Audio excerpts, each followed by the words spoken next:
This edition of the Mike Wagner Show is brought to you by Picture This Photo Books, where remembering is the key ingredient. How beautiful your mother looked at her wedding, and even more so at yours. And who doesn't miss Grandma's meatballs? The holidays are coming. What better time to give a gift of remembrance that makes you laugh and cry all at the same time? Whatever gift of Grandma's recipes, or just because, those smiles and tears will melt your heart. Call Karen Shaw at 646-798-0809 or visit picturethisphotobooks.com. Mention the Mike Wagner Show and get 10% off your first order. Picture This Photo Books, bringing your memories back to life. They're whimsical, casual, or formal, and always uniquely you. The Mike Wagner Show is powered by Sonic Web Studios. If you're looking to start or upgrade your online presence, visit www.sonicwebstudios.com for all of your online needs. Call 1-800-303-3960 or visit us online at www.sonicwebstudios.com to get started today. Mention the Mike Wagner Show and get 20% off your project. Sonic Web Studios. Take your image to the next level. Hey everybody, it's Mike from the Mike Wagner Show. It's time to give a shout out to our official sponsor of the Mike Wagner Show, international award-winning author Mian Mohsen Zia. If you love fast-paced mysteries, then you'll love Missing by Mian Mohsen Zia. Available on Amazon in paperback and ebook. Missing is fast-paced and intriguing with an unforgettable twist. It takes place in 4 countries with 2 strangers and 1 target where truth is an illusion and those you love will be the first to go missing. It's available in paperback and ebook on Amazon. Missing by Mian Mohsen Zia has garnered great reviews and is even loved by Hollywood celebrities including Joanna Cassidy, Forbes Riley, and many others. So grab your copy today. Order Missing by Mian Mohsen Zia, now available at Amazon. It's now time for the Mike Wagner Show, powered by Sonic Web Studios. Visit online at sonicwebstudios.com for all your needs. The Mike Wagner Show can be heard on Spreaker, Spotify, iHeartradio, YouTube, iTunes, Anchor FM, Radio Public, and the MikeWagnerShow.com. Mike brings you great guests and interesting people from all across the globe. So sit back, relax, and enjoy another great episode of the Mike Wagner Show.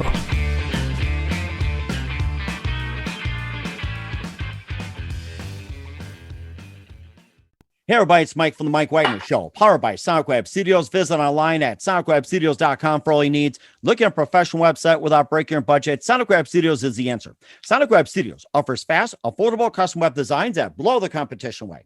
Call today, 1-800-303-3960. That's 1-800-303-3960. Or email to support@sonicwebstudios.com. Mention the Mike Wagner Show, get 20% off your first projects. Sonic Web Studios, take your image to the next level. Also, time to give official shout out to our official sponsor of the Mike Wagner Show, international warring author Mian Mohsen Zia. If you love fast-paced mysteries, you'll love Missing by Mian Mohsen Zia, available on Amazon in paperback and ebook. Missing is fast-paced and intriguing with an unforgettable twist. Takes place in 4 countries, 2 strangers and 1 target, where truth is an illusion and those you love be the first to go missing. It's available on Amazon in paperback and ebook. Missing by Mian Mohsen Zia has garnered great reviews and even loved and enjoyed by Hollywood celebrities, including Joanna Cassidy, Forbes Riley, and many others. So grab your copy today for Goes Missing by Mian Mohsen Zia, available on Amazon. Also, the Mike Wagner Show is brought to you by our brand new sponsor, Picture This Photo Books, where remembering is the key ingredient. How beautiful your mother looked at her wedding, and even more so at yours. And who doesn't miss grandmother's meatballs? I mean, I love them. The holidays are coming, and what better time to give a gift of remembrance that makes you laugh and cry at the same time, whether to gift of grandma's recipes or just because, those smiles and tears will melt your heart. Call Karen Shaw at Picture This Photo Books at 646-798-0809. That's 646-798-0809, or visit picturethisphotobooks.com. Mention the Mike Wagner Show and get 10% off your first order. Picture This Photo Books. Bring your memories back to life. The whimsical, casual, or formal, and always uniquely you.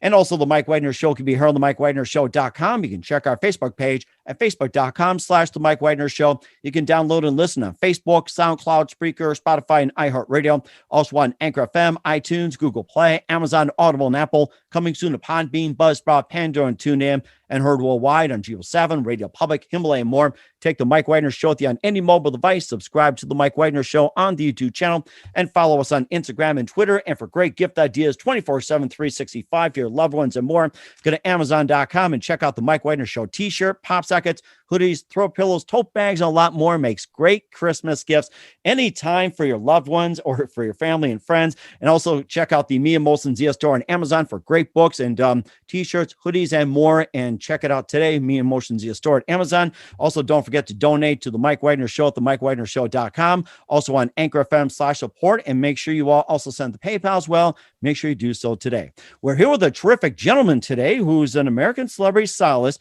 designer, TV personality, and he's also styled historic covers for River Phoenix and Michael Jackson, and also for Halle Berry and Lindsay Lohan, John Travolta, and the list goes on and on. Yeah, King Scroll, the guy is amazing. And he's acted in 17 films, produced 2 movies, and he in a regular correspondent for CNN, Entertainment Tonight, Access Hollywood, and more. And he's been an active member of the Creative Coalition, and he began a fashion career in the 80s and became fashion stylist in the 90s. And this guy is just amazing to talk to. Live, ladies and gentlemen, from the Plus Studio, somewhere in the United States, the very, very multi-talented American celebrity stylist, designer, TV personality, and more, Phillip Bloch. Phillip, good morning, good afternoon, good evening. Thanks for joining us today.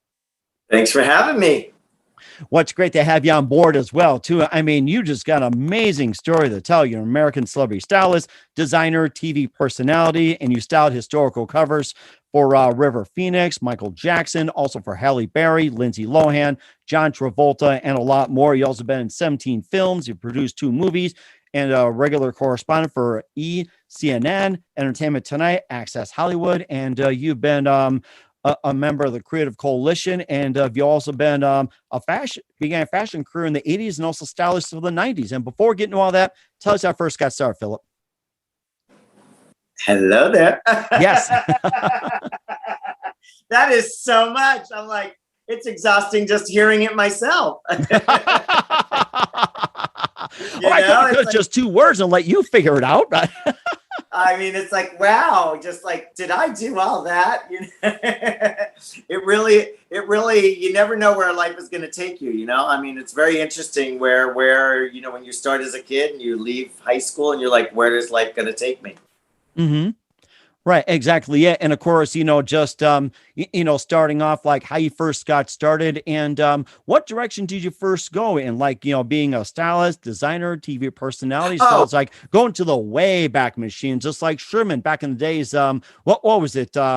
Peabody and Sherman, back in the 60s. Yes. Come on, Sherman, go in the way back machine.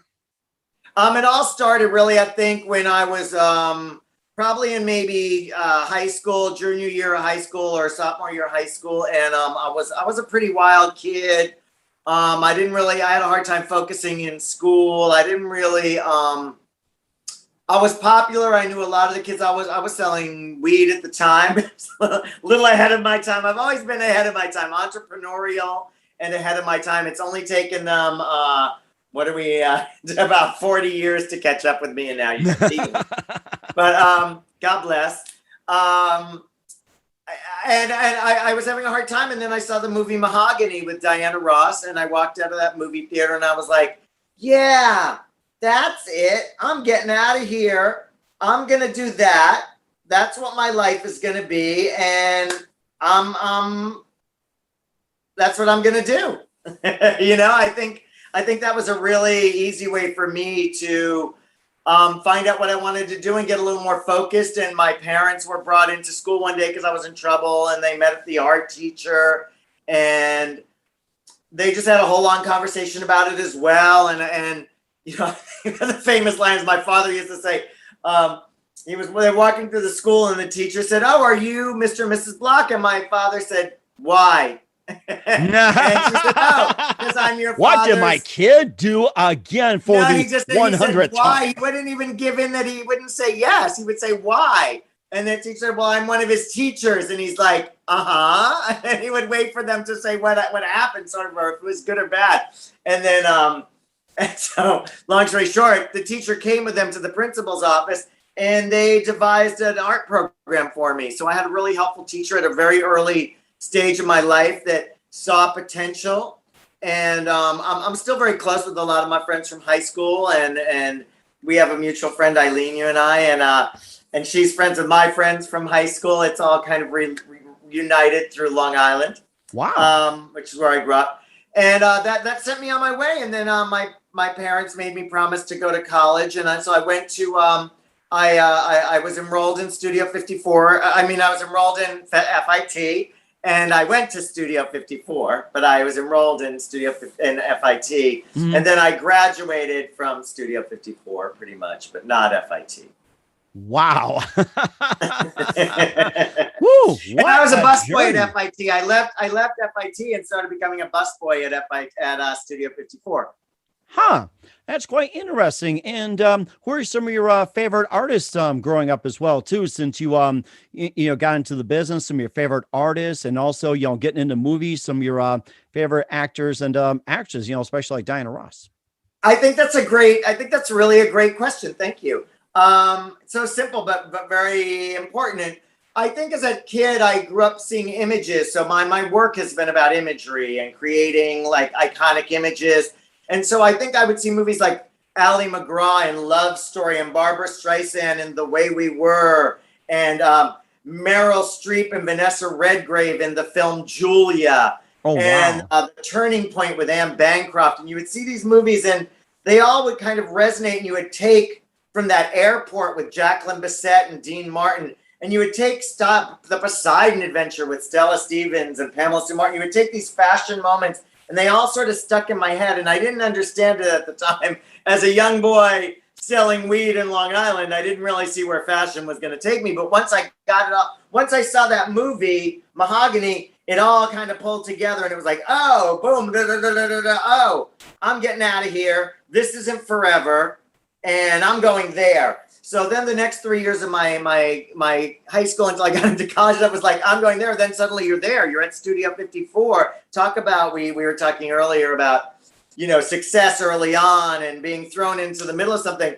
I went from being a kid going like, oh yeah, movies, TV stars, music, Olivia Newton-John, Margot Hemingway, all these people, like, wow, to being in the middle of it and working with them and dancing with them and partying with them and doing all kinds of wild things with them. So that like threw my path in a different way. And I had some Me Too issues in that period, as well as I think a lot of people did in the 80s.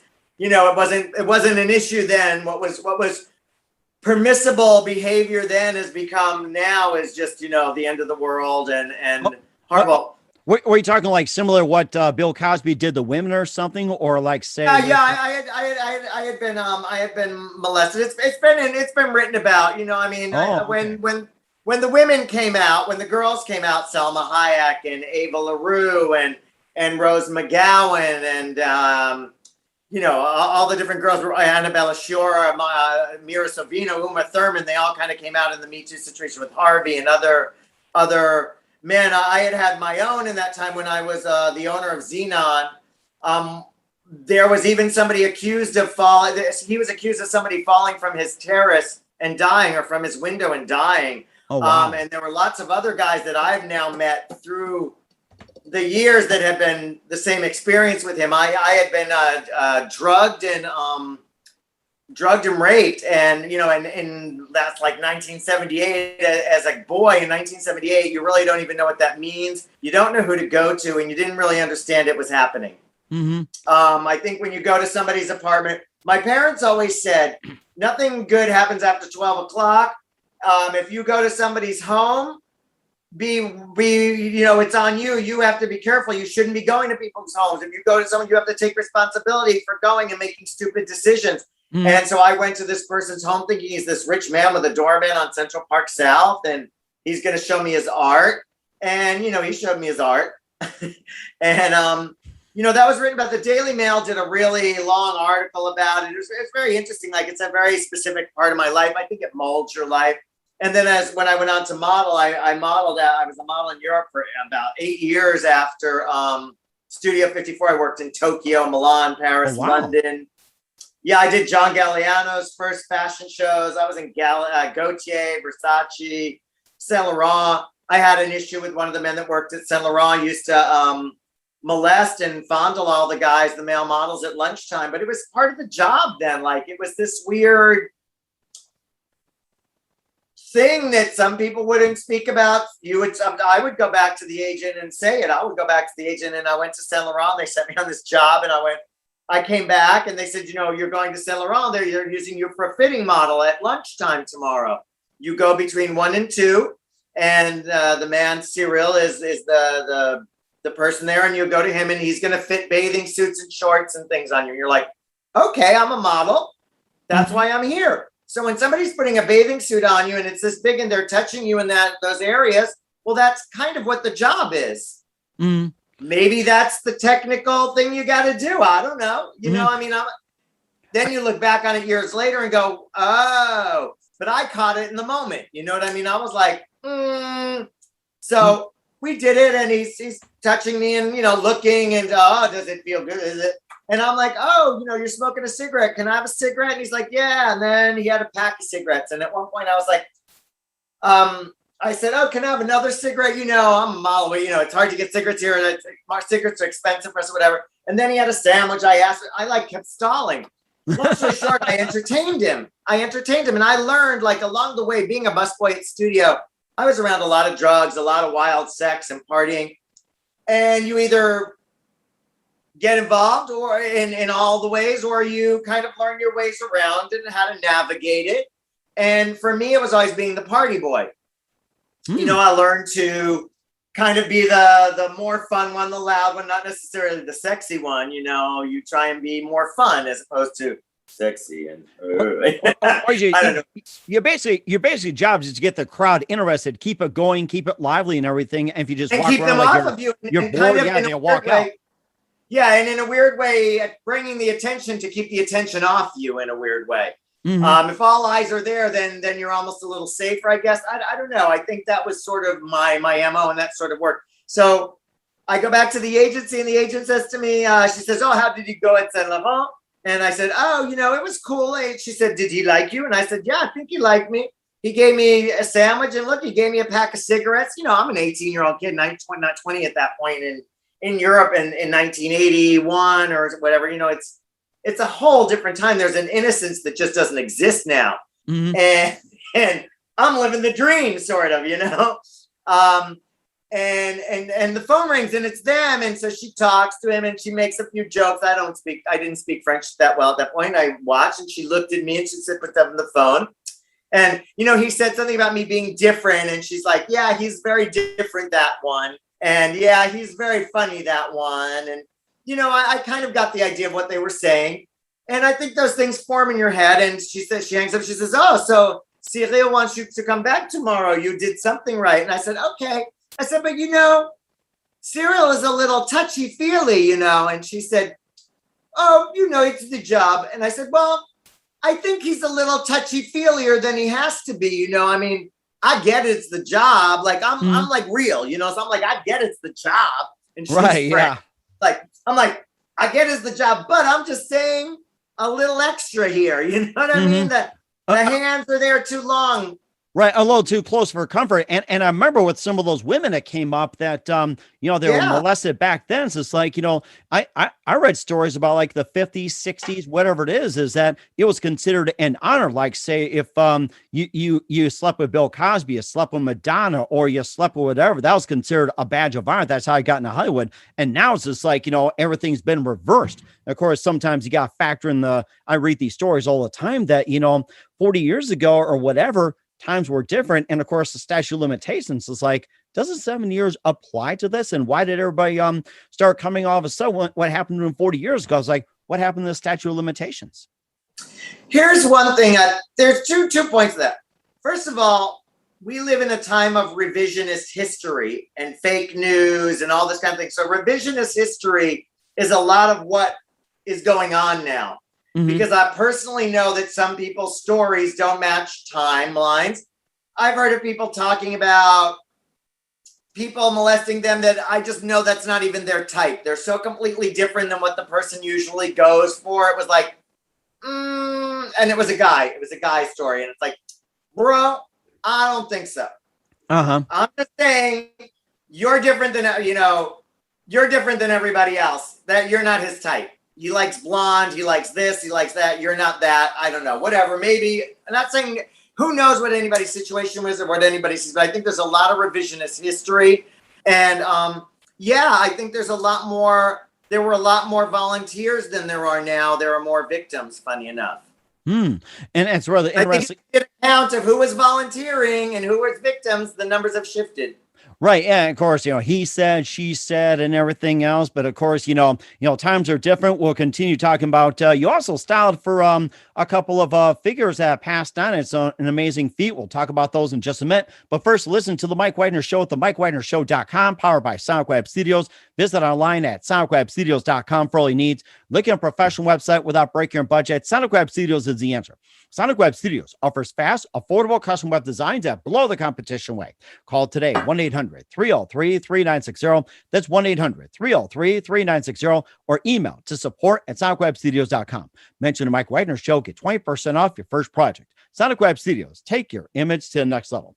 Also, time to give official shout out to our official sponsor of the Mike Wagner Show, international warring author Mia Molson-Zia. If you love fast-paced mysteries, you love Missing by Mia Molson-Zia, available on Amazon in paperback and ebook. Missing is fast-paced and intriguing with an unforgettable twist. Takes place in 4 countries, 2 strangers, 1 target, where truth is an illusion and those you love be the first to go missing. It's available on Amazon in paperback and ebook. Missing by Mia Molson-Zia has garnered great reviews and even loved and enjoyed by Hollywood celebrities, including Joanna Cassidy, Forbes Riley, and many others.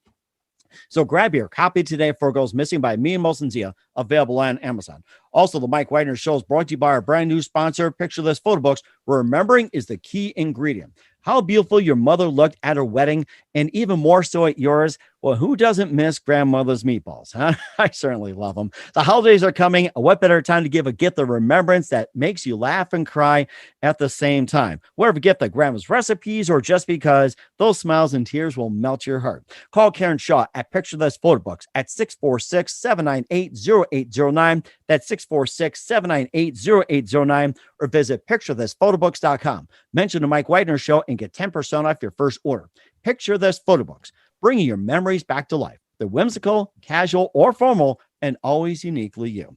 And don't forget to check out the Mike Wagner Show at the MikeWagnerShow.com, over 30 podcast platforms. Take the Mike Wagner Show with you on any mobile device. Subscribe to the Mike Wagner Show on the YouTube channel, and follow us on Instagram and Twitter today. And check out the Mike Wagner Show merchandise at the MikeWagnerShow.com. And also don't forget to check out the Me and Molson-Zia store as well, too, at Amazon.com/Me and Molson-Zia for great books and more. And if you also want to donate as well, too, feel free to do so at themikewagnershow.com. You can also check out Anchor FM/support and PayPal, and make sure you do so today. We're here with the amazingly multi-talented Phillip Bloch, American celebrity stylist, designer, TV personality here on the Mike Wagner Show. Also been in 17 films, produced 2 movies, and a correspondent for CNN, Entertainment Tonight, Access Hollywood. We also talked about your fashion career, starting off in the 80s as a model, and you also got to be a stylist in the 90s. So let's go from the 80s over to the 90s as a fashion stylist, and tell us how you got started on that. Really interesting. Again, when I was leaving the modeling career, I wanted to do something that I could travel, that I could still lead this great life. I love Europe. I wanted to be involved with Europe and fashion and just, taking the next step. And I got to New York, and things don't always happen the way you think you're going to happen. I literally went from the modeling career into a whole different vibe, which was the voguing houses of the early 90s, where Madonna created the song Vogue, and there were all the voguing houses. And there's the TV show Pose. I don't know if you watch Pose or your viewers watch Pose, but there's a great show Pose, and it really tells those stories. So I went from being a real model in Europe to hanging around with all these kids in New York, and I was around the same age, I was a little older by that point, but I lived this whole weird life as a model, and all they really wanted to do was be a model. It was very, very interesting to go through that period in my life, and it was a great period in New York, very creative. Keith Haring was around, and Basquiat, there was a lot of great energy in the city, and I just ended up styling from going from a model. People liked my style, they liked what I wore. And I ended up styling. I was like, okay, well, I could do that. I have a credit card. I like clothes. I have good taste. I have an eye. And I guess I had good connections. And one thing led to the other. I was pretty lucky. I struggled for a while. I was the first fashion editor at Vibe magazine, the hip hop magazine, Vibe magazine, with Quincy Jones started it. And I think it was really interesting to be in that time in the early 90s before there was a Black Lives Matter movement, and to be involved in the voguing houses, which were, all the Black trans kids. It was all Black and Latinos and trans. Now it's very in style. It's very fashion. Everybody talks about it. But in those times, it was against the law. It was like... Right. I remember they're just like, what are you doing? And it's just like, it was that kind of attitude, but just like everything, it gets accepted over time. And nowadays it's like, it's become more mainstream these days. But it took 40 years. There was somebody named Marsha P Johnson. She was really somebody who was ahead of her time. She used to live on the street in Christopher Street, but she was this trans character, and she was bipolar. And sometimes she was very sweet and funny and girl. And other times she was bipolar and crazy and didn't take her medicine, and she was nasty. But bitch, get out of here, So you never knew which one you were going to get. But it's interesting. They're building a statue for her. She's like a hero now. She has become basically one of the faces and the names of that movement. It's very, very interesting. And then to work at Vibe, and the same thing I worked with in the fashion houses, and people wouldn't loan clothes to Black people. They would say, oh, well, Black people don't really buy clothes. That's not really our customer. Hip hop isn't really, the hip hop artists aren't our customer. It's very funny. And this was coming from Calvin Klein's office. This was Ralph Lauren. This was Tommy Hilfiger. Oh, wow. Most of them said no in 1992. And ironically, Ralph Lauren signed Tyson Beckford in 1993. And I think right after this more modern rap hip hop era BLM movement. I think, there's always been a Black Lives Matter movement. If you think about it, going back to Martin Luther King, going back to slavery, there's always been people fighting Harriet Tubman. But in this new wave, really, I think kind of started with kind of a Vibe magazine and hip hop, Lil' Kim, Diddy, Biggie, that whole wave of kind of revolutionary music and revolutionary attitude. It brought the streets, politics to the streets. It brought the lifestyle to the streets, and the streets to the lifestyle. I mean, it's been such a huge influence everywhere you go. Every city you go in, little white kids are listening to hip hop. Hip hop is in our commercials. It's in our vernacular.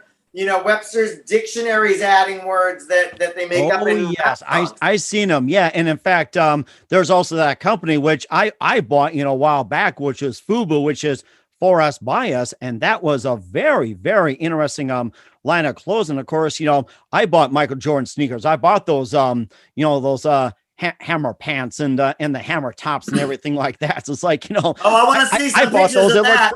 They're comfortable as heck. I'll tell you, they're comfortable. My wife loved them. Exactly. But, seeing that whole movement and being a part of that was interesting in the 90s. And then I just decided I wanted to go to Hollywood. I wanted to do something different.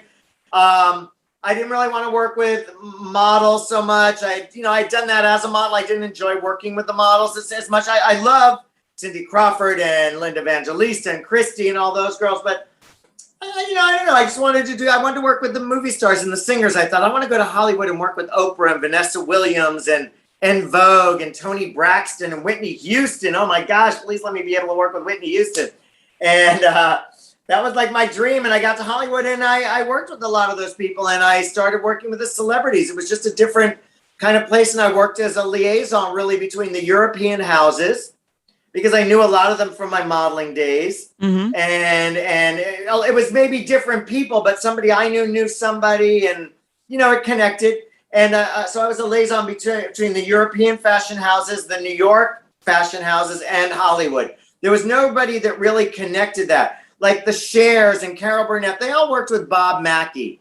He was an LA designer. There were a couple LA designers, Norel. That was a California designer. A lot of the Hollywood people worked with that. He did, I think, Dynasty, etc. Oh, and a lot of who did Dynasty? I can't remember that right now, but a lot of those designers were LA designers. They weren't like Calvin and Donna. There was no liaison between a lot of those houses and Hollywood. And I was that guy. I just happened to be the one in the middle, in the right place at the right time. When there was a whole new Hollywood glamour, I kind of brought a new twist to Hollywood glamour that wasn't there before. In the 70s, early 80s, there wasn't, the Louise from One Flew Over the Cuckoo's Nest and and Sally Field kind of Oscar-winning days weren't as glamorous. They got their dresses from a store. I kind of connected all that. And Oh, wow. and really what we call marketing, what's become marketing today and branding, and people pay millions of dollars for what I was doing for free. And I was just never about the money. I just didn't do it for the money, which is part of my issue with Hollywood we talked about before. I said I'm not really a fan of Hollywood. Hollywood's about the money, the power, the prestige. I love the job. I love what I do. I love the actresses. I love the idea of the image and creating these images that change people's lives. The best compliment I ever get, the best gift I get is when somebody comes up to me and says, oh my gosh, I love you did Michael Jackson's last photo shoots for Ebony, or you dressed Halle Berry for the Oscars, or you did Forrest Whitaker and his wife for the Oscars, or, you know, some cover, and they'll say, oh my God, I love Anna Nicole Smith. I saw the pictures you did of her. And, you know, especially now with Instagram, people pull up all these every celebrity has. Oh my gosh. It's like Instagram's all over the place. It's like they even Photoshop to look like, say, with, you know, like Whitney Houston or Madonna, or even like, say, Melania Trump. It's like Photoshop. It's like they'll take a celebrity and create like as a celebrity, or, you know, they could take a picture of you, or take a picture of me, and, you know, make it look like Tom Cruise or something. So, I mean, so social media just makes you just shape it the way you want, or so. Yeah, it's very interesting. And so I think people tend to go backwards, and, you know, they love the fans, so they pull out those images. So I think that was really fun for me, and I think an important part of that career for me. And I also got to work with a lot of brands like eBay and Domino's Pizza, and, you know, it's so funny the different brands you work with that want a stylish aspect to their company, for their company. So they call on someone like myself. You know, one time, one of the car companies was doing a whole makeover, and they had these, you know, SUVs, but the back had all these different shelves in it and all this setup in it. So they called on me to talk about, as a stylist, how I would use it. Or a lot of times beauty brands call me and they ask me how to, you know, how would you wear that with your clothes? I do a lot of TV segments about that as well. I think fashion's been a great gift to me, and been a very multitude of careers.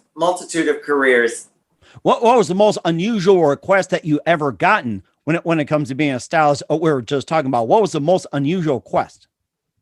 I think when was it Domino's or Pizza Hut, or I'm trying to think of which was the I'm pretty sure it was Domino's, or one of the big pizza chains hired me. I thought that was really weird, but it was for Golden Globes, and they had a golden crust. I was like, okay. And so they wanted like golden crust, golden crust, Golden Globes. So they wanted me to style like these models in golden colored dresses for the Golden Globes, you know, so like have your own Golden Globes party. Anyway, but my other one really was when Mattel called. Mattel called and asked me to remake Ken. Huh. Remake Ken. I've never heard that. It's like there's remaking Barbie, but remaking Ken? Wow, that is a first. Oh my gosh. No, you got to go in and Google. Ken's had a few makeovers, and it had been their 40th anniversary. They'd been dating for 40 years, I believe it was. Happy anniversary. The spark was gone. The spark was gone, and she wanted him to have a little makeover. So I made him a little bit Pierce Brosnan, a little bit Orlando Bloom, and a little bit Jim Carrey. You know, like his style, and a little bit me, and because I worked with all those guys, so their style was a little my style, and yeah, that was the makeover of Ken. I think that was my weirdest, coolest, kind of most interesting makeover. Yeah, Google it; it's really funny. Yeah, in fact, I'll probably Google it a little bit later as well too. You also style for Melania Trump as well too, and that had to be quite interesting. I didn't actually work with Melania. I've met Melania many times, but I didn't actually style Melania. I styled Tiffany for the inauguration, and you can't blame the kids for the sins of the father.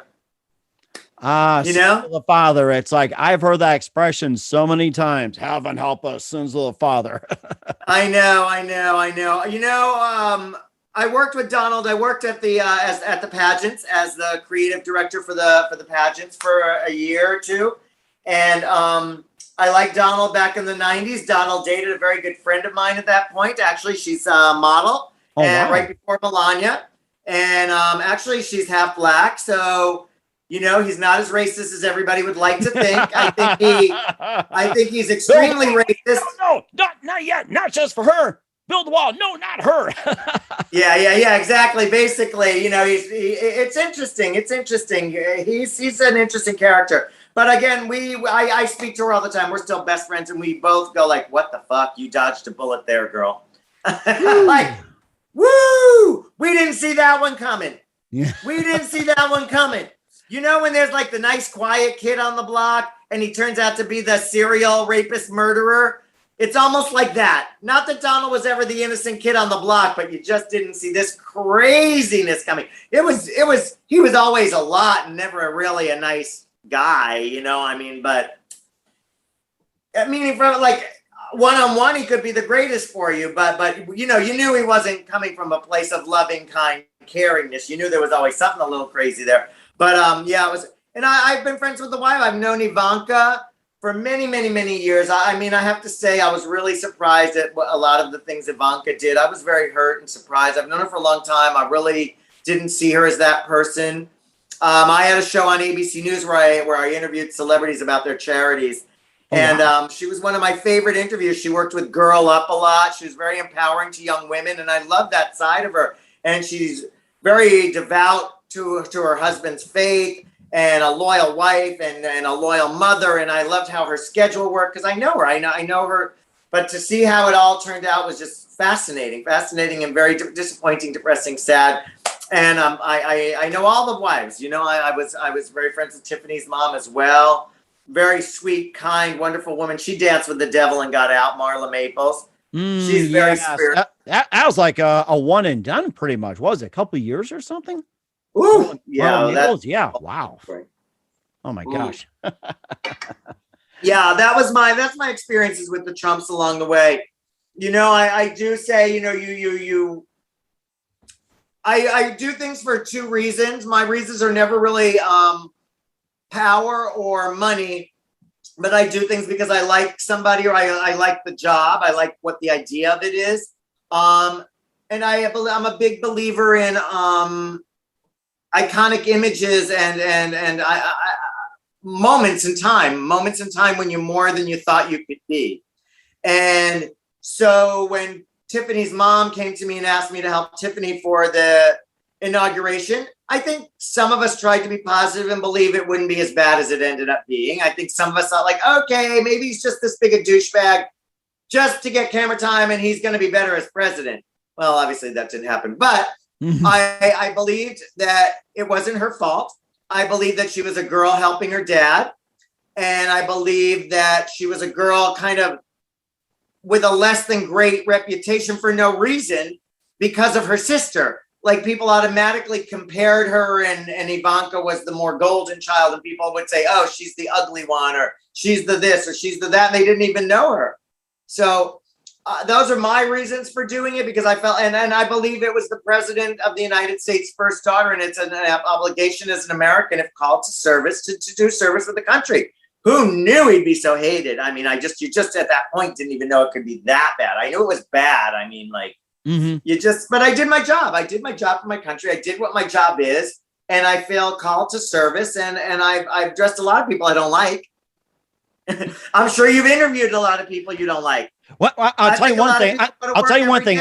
I will not get in that part about who I like, who I don't like, and everything else. And of course, you know, people are people. They have good days, they have bad days, and everything else. But of course, you know, we're not here to bash people. We're here to encourage people, lift people up, and whatever else. And I think that's what we really need right now is more encouragement, or lifting, and everything else. And of course, with you having a background, it says you really lift a lot of people up, and just amazing. I'll tell you. So, that was my thing. You know, I mean, I'm here to forever. That picture of her on the inauguration will be a part of history, like his daughters. You know, I mean, like, you do what you're called to do. You know, I don't think everybody goes to work every day with a boss they love. You know, I think it's funny because a lot of people are like, how could you do that? I'm like, how do you go to work every day? You complain about your boss every day. I'll listen to you complain about your boss every day, and you go. Please don't yell at me for doing what I thought was the right thing. It doesn't mean I like them. It doesn't, you know, again. So anyway, very interesting, very interesting. I think that was very interesting. And I think the media, I hate the whole notion of fake news, but I think that the media takes certain quotes out of context and it becomes a very big thing. I've seen it happen. I know what I've said on interviews, and I've seen a sentence dragged through 100 newspapers.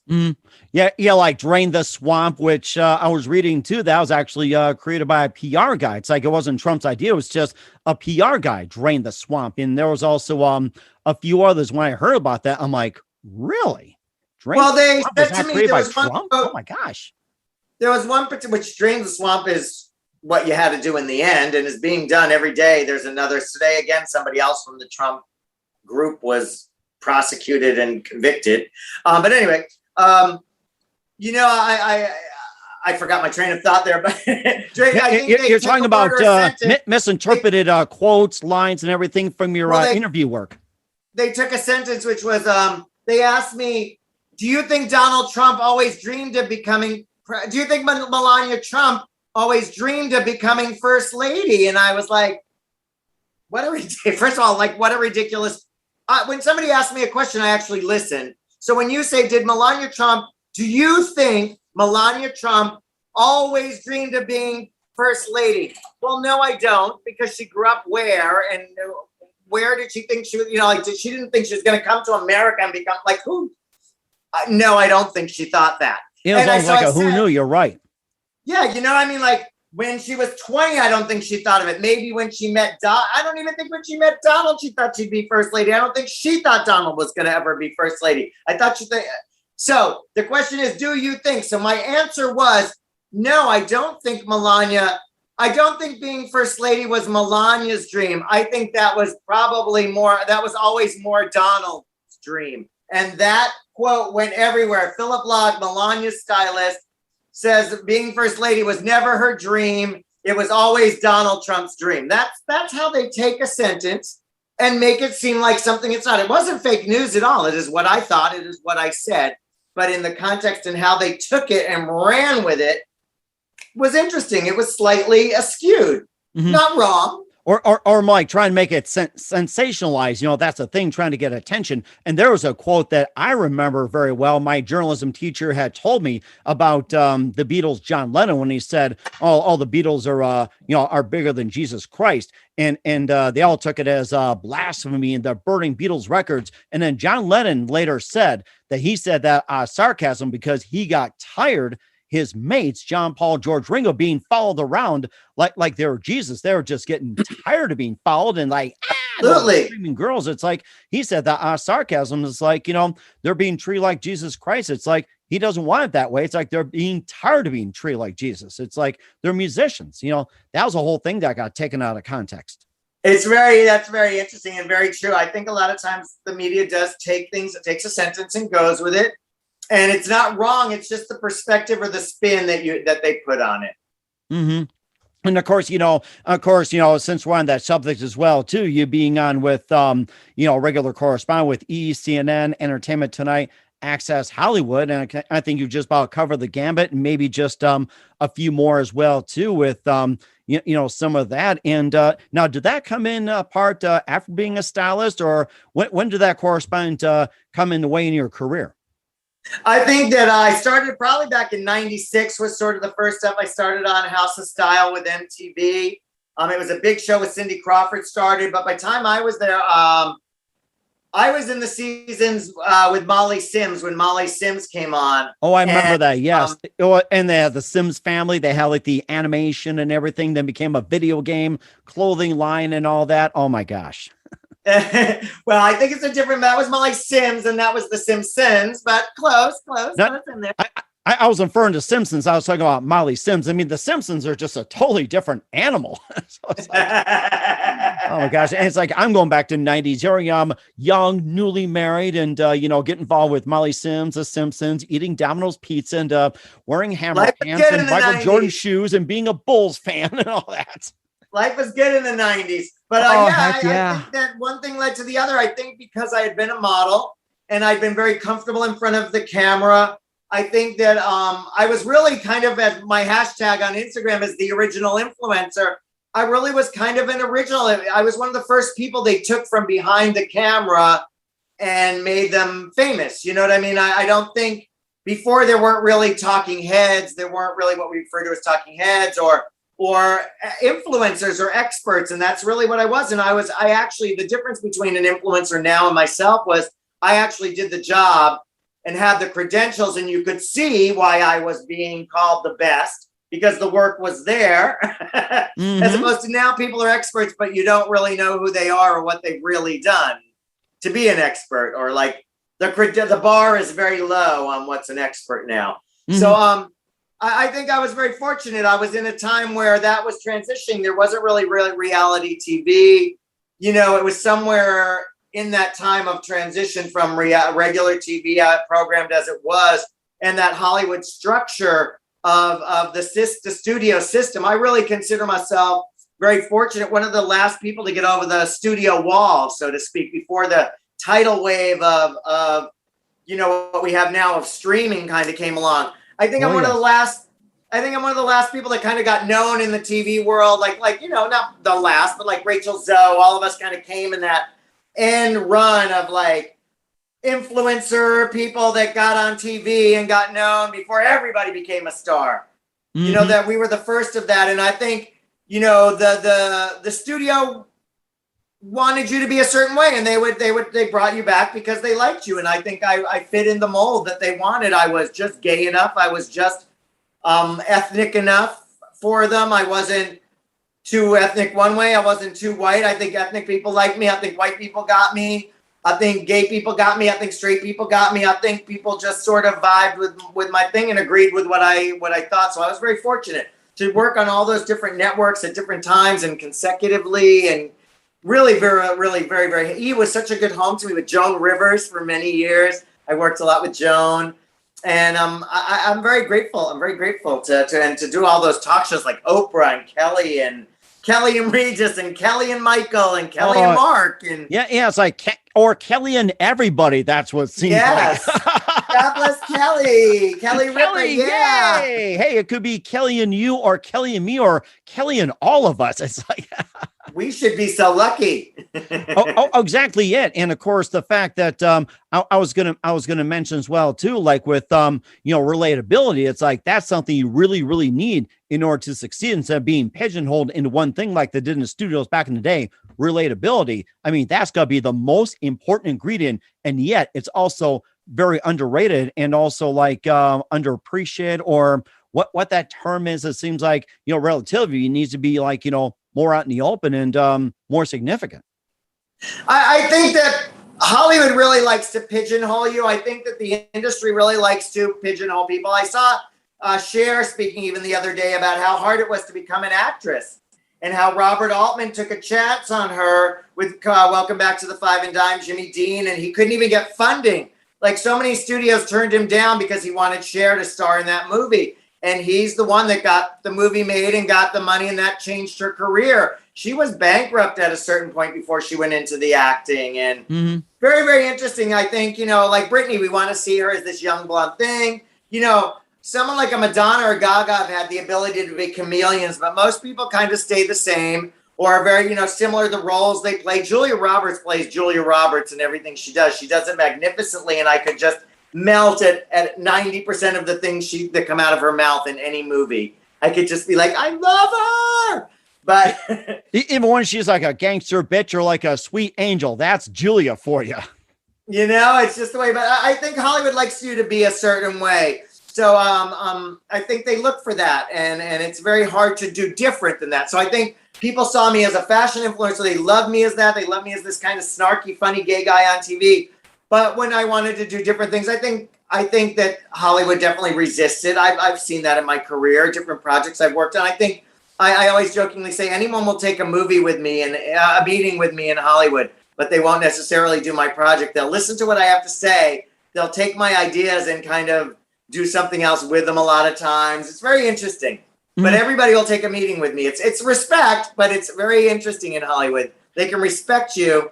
And like a Donald Trump, he'll respect what somebody says, but then he'll talk shit about him. or just like, yeah, whatever. See you later. And of course, talking about change when it comes to Hollywood, I noticed with Disney, ever since they bought just about every studio on the planet there is. It's like, they tend to remake just a bunch of things. It's like, how many Three Musketeers are going to watch, or Robin Hood, or say like Lion King? It's like, how many revisions are going to have? It's like, what happened to originality these days?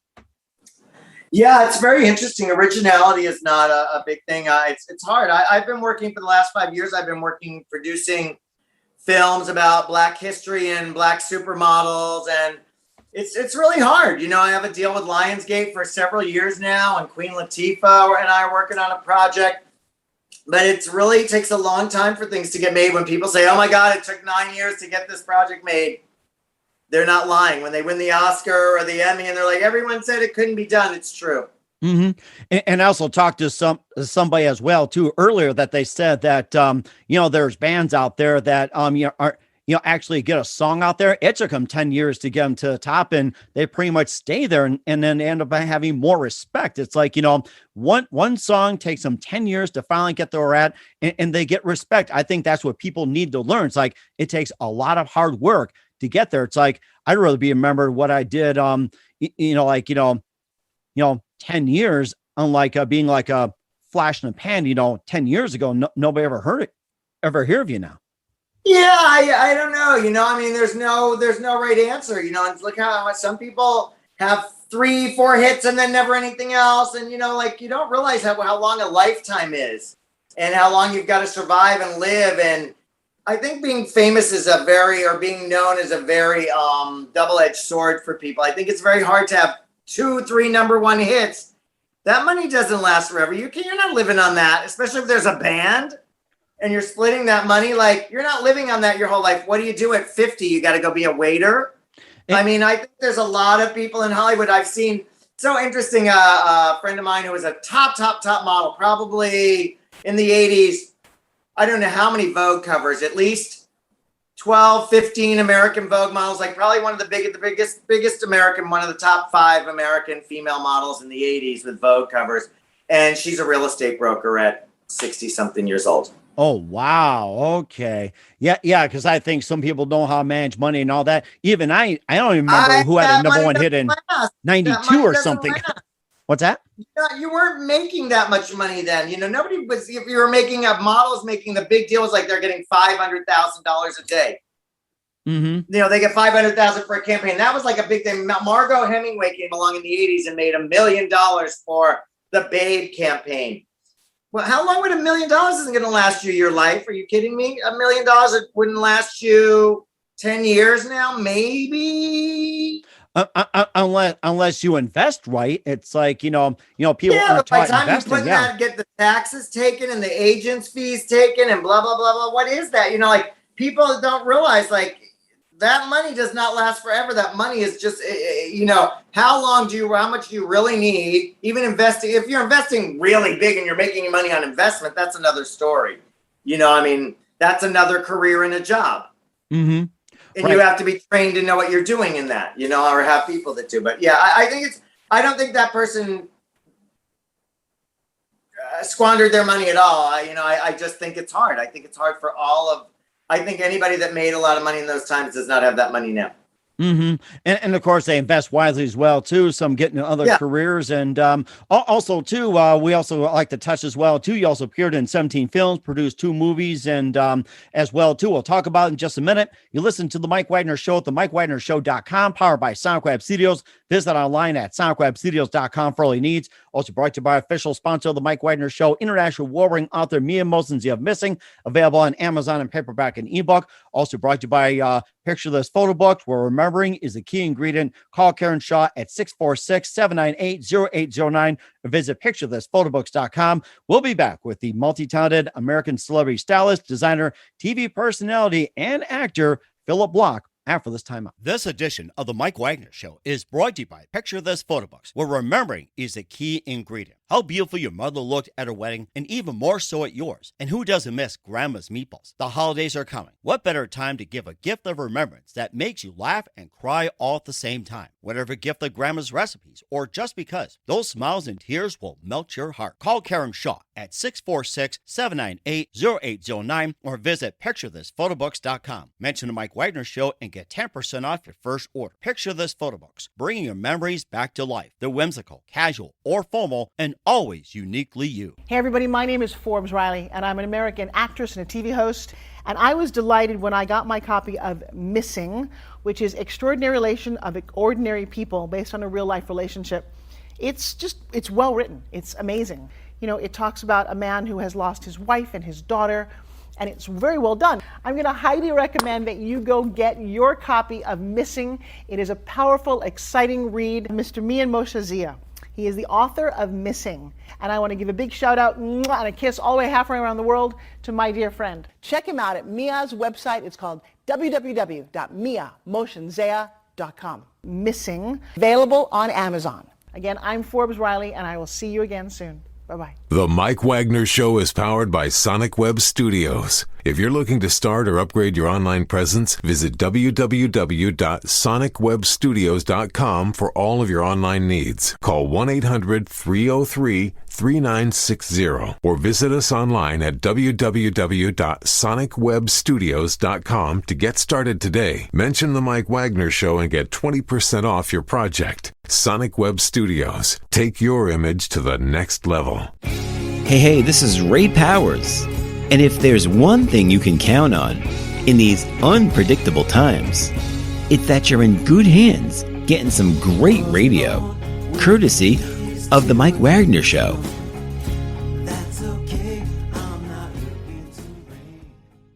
We're back with American celebrity, stylist, designer, TV personality, and we'll talk about as an actor, Phillip Bloch here on the Mike Wagner Show. I mean, just amazing stories, you know, I like to have just a pizza, you know, like with those Golden Girls, Domino's pizza and all that. I mean, I forgot to tell you, maybe still hungry talking pizza. I'm ready to just get one of the Golden Crust with these Golden Girls and Golden Globes. Oh my God, I just taste that, but avoid the noid.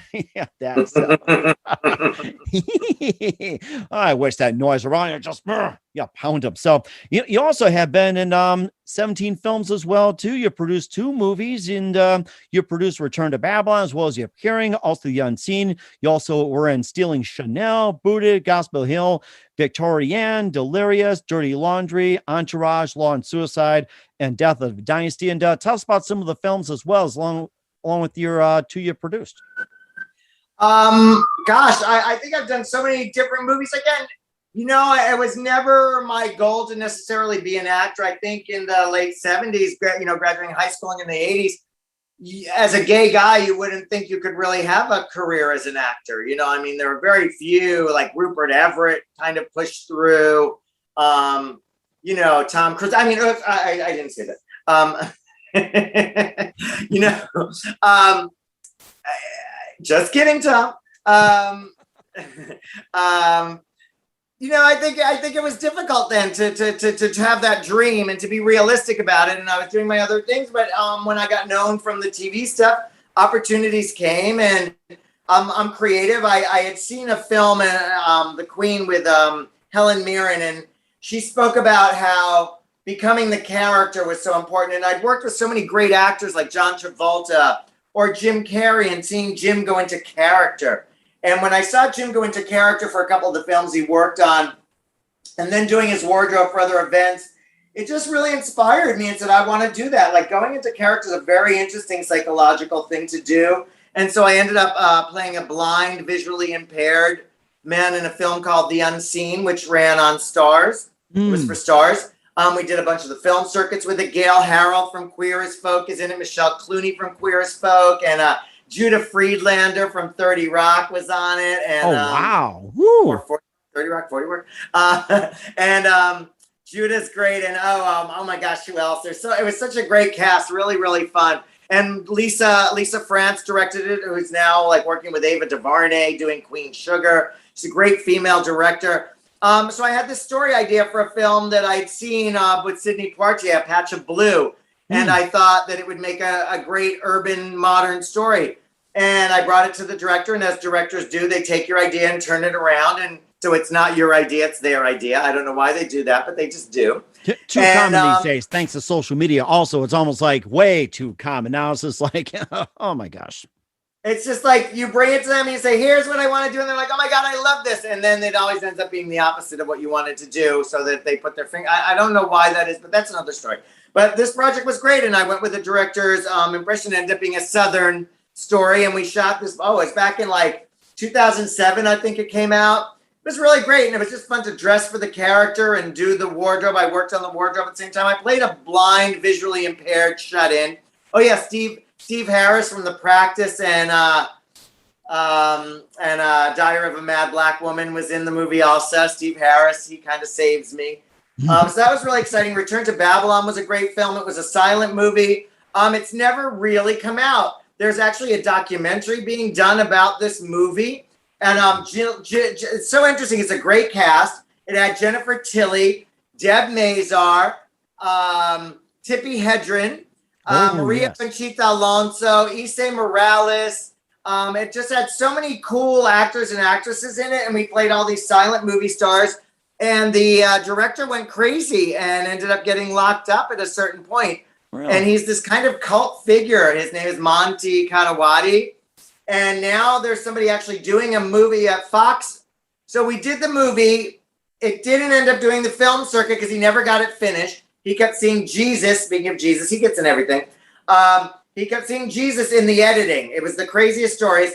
And he lost his mind. They kind of put him away at a certain point. And then Fox, somebody at Fox saw the movie when the movie The Artist won all the Academy Awards. And it was a silent movie. They were like, oh, they were looking for silent movies. So Fox took it over. They started re-editing, and then I don't know what happened. It never got released again. And now there's a documentary being made about this movie with this crazy cast that never got released because it's all these old Hollywood stories. And I play Ramon Navarro, which is a great character. And I hope to one day maybe I'll get to play in a whole movie that's just his story. I don't know. He's a very specific story that I love.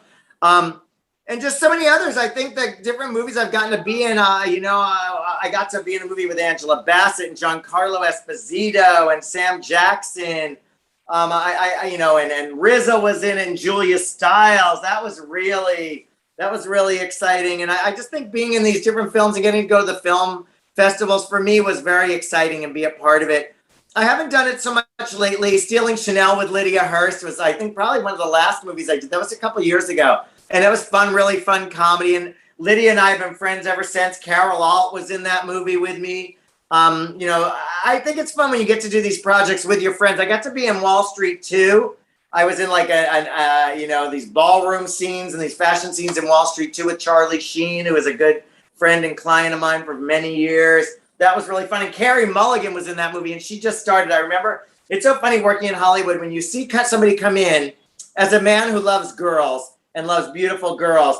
When you see a beautiful girl come in, and I'm used to it from the modeling industry, they can come in with no makeup, hair pulled back, scruffy, overalls on, a little tank top, flat sneakers, a paper bag instead of a bag, kind of, denim jacket. And they come in and you're just like, wait a minute. Yeah, you're like, wait a minute. Offered.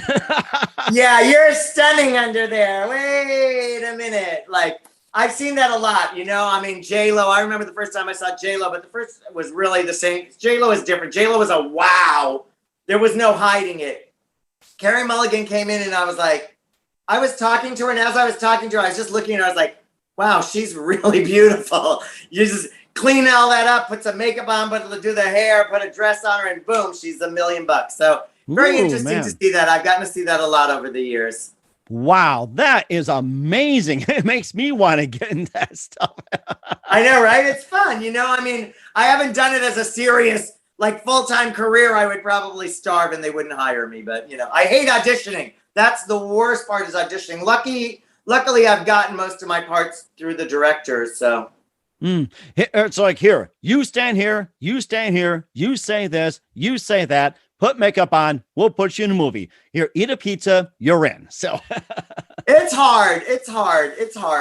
I've been, I have to say it's probably the hardest thing I've done. Especially a couple times I've been Southern characters. And so, you kind of got to get into the, first of all, you have to put on your movie voice, and you got to put on your accent. And then really? A lot of times the characters I play are real real Southern, real quiet. Uh-huh. They're not the same. And you kind of have to get into that whole personality of what that's like. Mm. So that well, it's hard bless to get your to heart. to do that. Well, bless your heart. You did a great job, y'all. Let's go get some let's get some fried chicken, some black eyed peas, eh? I had to do that. I had to play a hot dog vendor one time. So I had to have a Muslim accent, and again, like getting into characters are very interesting. If you go method and you choose, like, no matter, for me, it's very exciting because you follow people that are like that. You get the life, even just to play a hot dog vendor, which was like 5 minutes in a movie with Loretta Devine. And it was a great cast. Again, another really fun cast. Loretta Devine's like an incredible actress. I was so excited to be in. Veronica Webb, another friend of mine that was a model for years. We were in the movie together. We didn't shoot the same days, but a lot of times people you're friends with shoot different days than you do for some reason. Very funny. Oh my gosh. I mean, you just lived a heck of a life, Phillip. I got to say that. And of all the professions you've been in, which one do you think is the most entertaining and why? Wow. All of them for different reasons. I think now I'm excited. Now I'm starting to design again. I'm working on a clothing collection called God Stuff by Phillip Bloch. And it's all like, it's designing, I think again, I'm working on a whole t-shirt and polo shirt and hoodie collection. But the other day I was thinking about how doing a fashion show and how would I present that? So I think everything is a project to me and how to show it to people in a different way. So I'm going to take a polo neck and do it in like 40, 50 different ways. Like I'm going to deconstruct it and reconstruct it and make it the base of a fashion statement, a whole fashion show. So I think it's really interesting to kind of take something new, and I'm doing like this very commercial brand. It's just these like great little polos, t-shirts, hoodies, hats with like little praying hands on them and little angel wings and gold, little angel wings, gold, instead of the polo pony or instead of the alligator. Mm-hmm. Got little praying hands, very sweet, very chic. Nice. It can mean a lot of different things. No particular religion. I think it's very non-denominational. Mm-hmm. Whether you're Muslim or Jewish or, we all can relate to praying hands. We all can relate to little angel wings and a little crown. Interesting. Yes, very. I wanted to do something again. I think everything in a creative way. And I kind of think, well, how can I do this in what I am?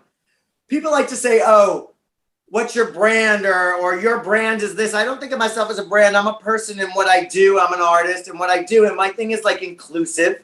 I like to do things for very, very, I'm not worried about size. I think in my time in Hollywood, when I worked with the actresses, I worked with who was considered little twiggy sticks. And I worked with girls that were curvy and voluptuous, from Kathy Bates and Kirstie Alley, who I had so much fun. Oh my God, to Meg Ryan and Selma Hayek and J-Lo. I mean, I did J-Lo's first wedding. I did the premiere of Selena with J-Lo. And if you think back in the day, J-Lo was curvy, And working with people like Kirstie Alley, I've learned to like work with different sizes. And Kirsten Johnson, who's on Mom and 30 Rock from the Sun, Rock from the Sun, whatever that was. Third Rock from the Sun, yes. Third Rock from the Sun, right? I was like 30 Rock, Third Rock, right? Third Rock from the Sun. Kristen, tall. I love working with different people, different sizes, and I think bringing that into a clothing line. And I really was interested in what's going on in, as being an ally for many years and working at Vibe. I think the equality movements that are going on for women, for Black people, for Muslims, for Asians, I think the color barriers that we're breaking are very important. So I wanted to do something that really did speak to that and spoke to a spirituality that I think people have. When you go to Hollywood and you work with the devil and you work with Donald Trump and you work with the devil and you work with a lot of the personalities I've worked with over the years, you see good and you see evil. And I think it's been very interesting to me to see how to balance that, have empathy, as someone who considers himself an empath, to find out ways to bring your message forward to people that like an artist, like a singer, like an actor, like a producer, like a director, like a writer, like all the things I've done, just as a designer is a different way. And I think I love this idea. So I want to do something that's very affordable and then something that's attached to it that's very unaffordable and very I'm only going to do a lot of small drops of like 10, 20 couture pieces that will be artisan made. And then there'll be the regular collection of t-shirts, hoodies that everybody can get. But I like the idea of, I think it's one of the exciting things about fashion now, the collector's items and the drops and a little mystery, a little modern version of couture, which still is around also. Oh my gosh, I am so looking forward to it. And I think we forgot to, hit upon one more thing. We're here with Phillip Bloch on the Mike Wagner Show. And you also styled the historic cover photos for Riverphoenix and Michael Jackson. And it was like trying to be a last shoot. And what was it like, styling for Riverphoenix and Michael Jackson, especially when days later or whenever it's like, they end up passing on. Yeah. River was really close afterwards. River was my first job in LA. Actually, I came to LA and I got with one of the biggest agencies before I got there. It was all planned and I'd done an incredible job with L'Oreal and I'd made a bunch of money that I could live a few months. And I got to LA and I didn't work for a year. Wow. And photographer Michael Ty called me and I asked me to work with Riverphoenix for a cover of Detour magazine and which now became Flaunt. I think Detour ended up going out of business. It became Flaunt and now. And with Luis Barajas. And it just changed my career, that one shoot. And I worked with River and, it was sad. It was definitely sad. He was a high and he was coming off of being high that day. It was really sweaty and erratic, but he was cool. I really related to him again as a troubled kid that I think that's why my career was very successful in Hollywood, because there's a part of me that is the damaged kid, like most people in Hollywood. Mm-hmm. And so we relate on that level. I related with River. I worked with a lot of people that had drug problems or alcohol problems because I was part of that. And I grew up in that environment with other kids and in my modeling years, etc. I think that really played into my relationship with River and it's people like Charlie Sheen and others in the industry that I think I just got along with better because I understood them better. I think the more you know, the more you do, the more you experience, the more you understand other people better. And I think that's part of the gift that the industry's given me. So that cover was really interesting, and to have River die, and then it ended up being on the cover of Spin magazine. It ran in all these magazines because it was his last photo shoot. And it was really just something that got put together, kind of last minute. Michael was an incredible black and white photographer. The pictures were all in black and white, great with the shadows of him, really amazing. And then Michael was really, we all grew up with Michael. And I think having that opportunity, my friend Harriet had called me and we ran into each other at a Baby Fat show in New York with Kimora Lee Simmons when Kimora was designing Baby Fat and Russell. And they called me and asked me if I was at the show, and Harriet saw me and she was like, "Hey, we're doing Michael Jackson for a cover for Ebony and Jet magazine. Would you be interested?" I was like, "Oh my God, interested? Holy cow, yeah!" And once again, I found a lot of racism. I found a lot of the designers were really racist, and I found it through a lot of my career. I found it really a lot of code and a lot of racism just from the different designers and who they would loan clothes to and the things they would say. And I think over the years you learn to read through it. And I think before we had this BLM, we weren't as aware that that's what it was, but we knew what it was and we knew what was going on, but you just moved on and you went to the next and you went to the next. Right. Now people complain about it more. I think it's really interesting. And with Michael, a lot of the designers said no, but I went out and I made sure he had the best clothes. We had Alexander McQueen and Dolce & Gabbana, and I actually went to Bergdorf Goodman and bought a lot of the clothes and returned it. What we didn't use, because some of the designers wouldn't lend, and I just was bound and determined. A lot of designers would, but certain designers definitely would not loan clothes and were very specific. He's not our client. He's a black artist. It's not really our thing. Yeah, nobody really listens to Michael anymore. Just kind of a very what I felt was disrespectful and not what the industry should be about.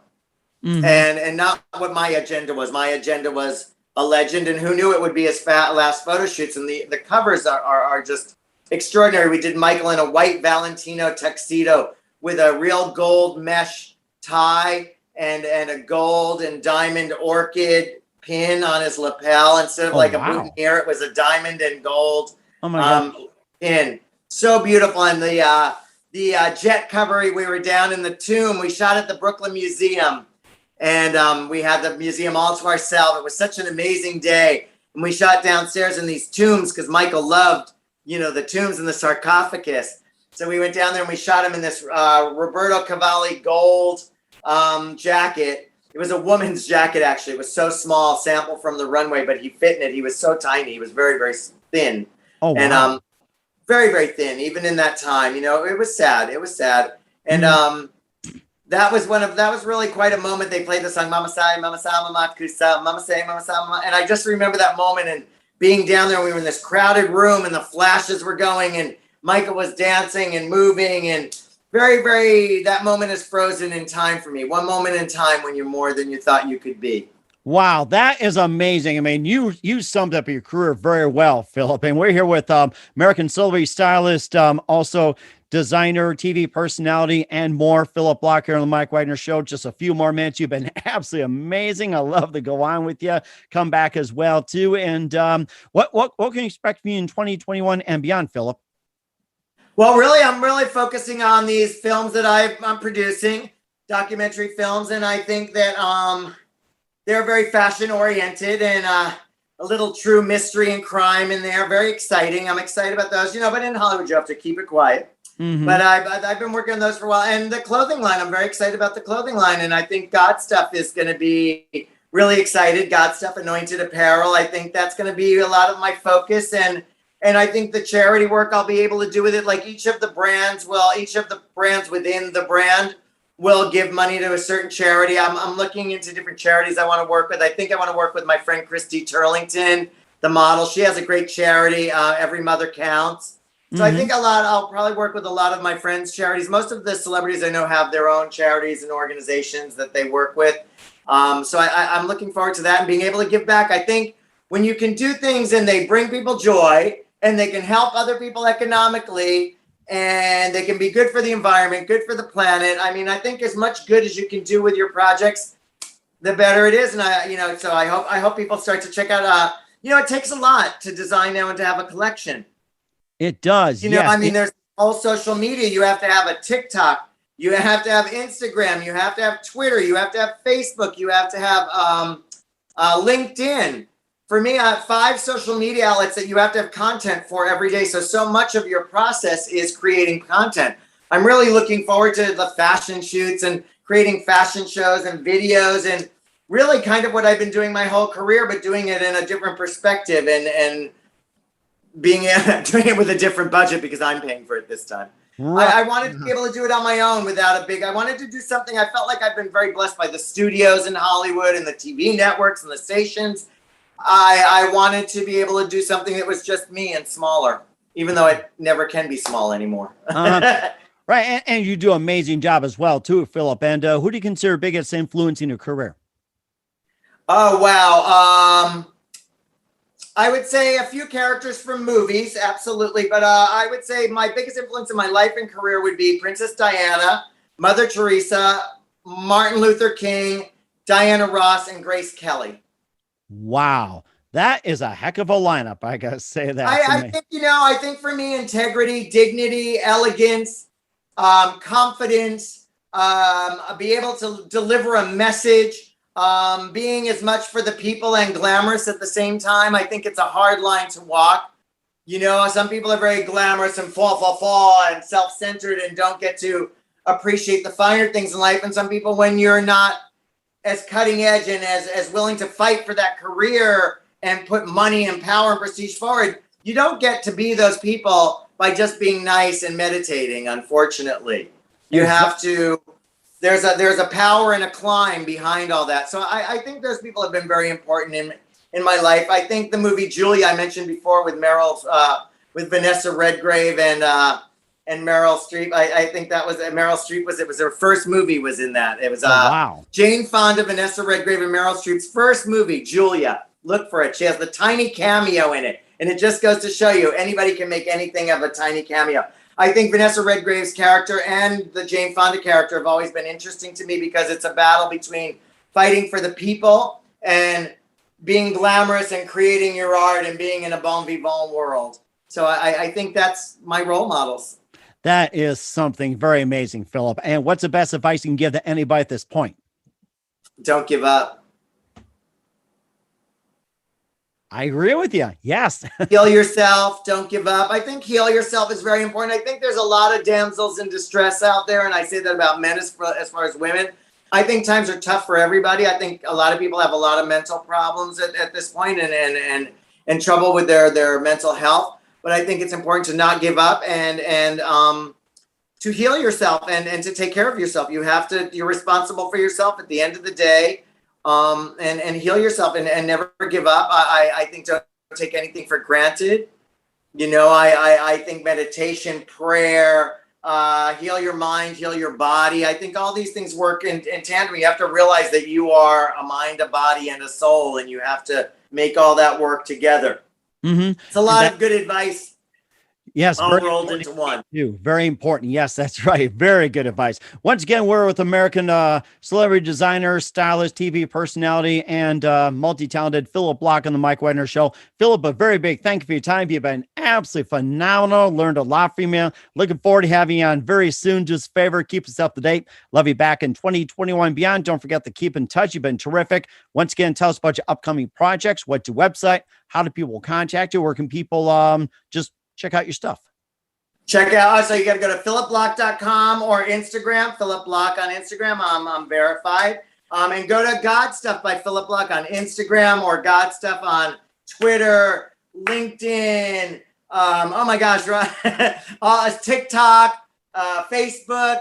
We've just started those platforms in the last couple days. Actually, that's what I've been working all week. And so the content's going to be slow on those. I'm doing a slow roll on opening those up, but I think you'll see a little Princess Diana, a little Mother Teresa, and a little Miss Piggy on there. I think Miss Piggy. I'm certainly looking forward to it. Kermie, I'm on here. Well, it's not that Miss Piggy. It's another one I found, a very stylish Miss Piggy. But I think you have to have a sense of humor in all of this, and so I try to mix the fashion and the God stuff and the sense of humor all together. Oh, that's so phenomenal. I'm so looking forward to it. Once again, Phillip, a very big thank you for your time. You've been absolutely fantastic. Looking forward to getting soon. Do us a favor. Keep us up to date. Love you back on 2021 and beyond. Don't forget to keep in touch. You've been absolutely terrific. Let's do this again. Take care. Thank you, Mike. Picture this photo books, where remembering is the key ingredient. Preserving memories, keeping the memories of your loved ones alive as they reach in and touch your heart. How beautiful your mother looked at her wedding, and even more so at yours. The holidays are coming. What better time to give a gift of remembrance that makes you laugh and cry all at the same time? Whether it's a gift of past holidays, grandma's recipes, long ago moments, or just because, those smiles and tears will melt your heart. Call Karen Shaw at 646-798-0809. Once again, that's 646-798-0809. Or visit picturethisphotoBooks.com.